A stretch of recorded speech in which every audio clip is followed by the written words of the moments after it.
At the age of 210, on March 1st, 1541, or 120 of the Fourth Age, Aragorn resigned life as his son Eldarion takes his place as king of Gondor and Arnor and recalls his final words to his wife Arwen. Lady Undómiel, the hour is indeed hard, yet it was made even in that day when we met under the white birches in the garden of Elrond where none now walk.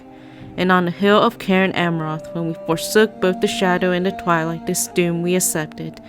Take counsel with yourself, beloved, and ask whether you would indeed have me wait until I wither and fall from my high seat unnamed and witless. Nay, lady, I am the last of the Númenóreans and the latest king of the elder days, and to me has been given not only a span thrice that of men of Middle-earth, but also the grace to go at my will and give back the gift. Now, therefore, I will sleep. This also would be assumed to mark the fall of Rivendell. Aragorn seemed to have been given the gift or doom of death, however one views it, that the early Númenóreans had and chose the time of his passing. Had he not chosen the time, it would have occurred soon and eventually. Tolkien had Aragorn die in this manner the way the other Númenóreans did, including Elrond's Tar-Miniature, who would die willingly when he did.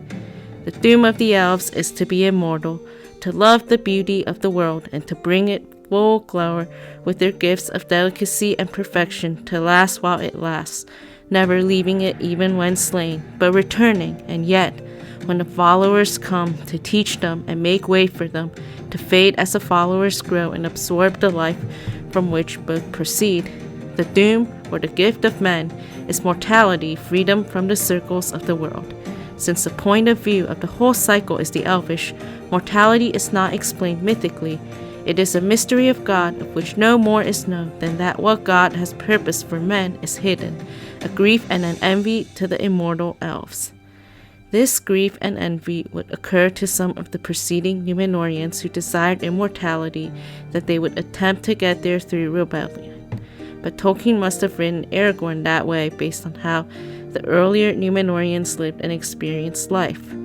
The early Númenóreans, though being fallen, by special grace generally approach nearest to the unfallen Quendi, particularly in their right relations to God, to incarnate existence and self-mastery, to the natural world, and in their interests and arts. It is commonly thought that Aragorn died because he didn't want to be remembered as an older man.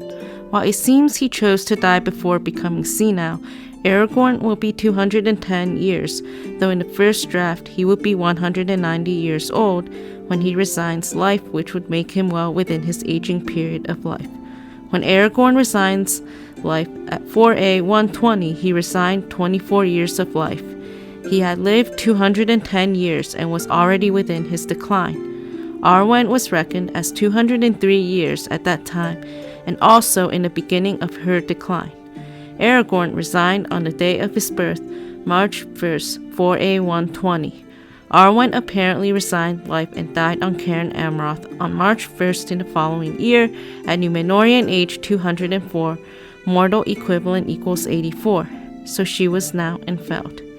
However, it seems probable that Aragorn's life was similarly arranged, thus he grew to maturity as quick as the normal human rate, and then slow to the Númenórean aging rate of 3:1. He was thus 20 in 2951, but in 2980 about 30, and at wedding nearly 43, close in age to Arwen, and at death he would be nearly 77. If this is the case, much like his wife, Aragorn would also join a different expectation of life following the wedding, though he was always in the line of the Númenóreans.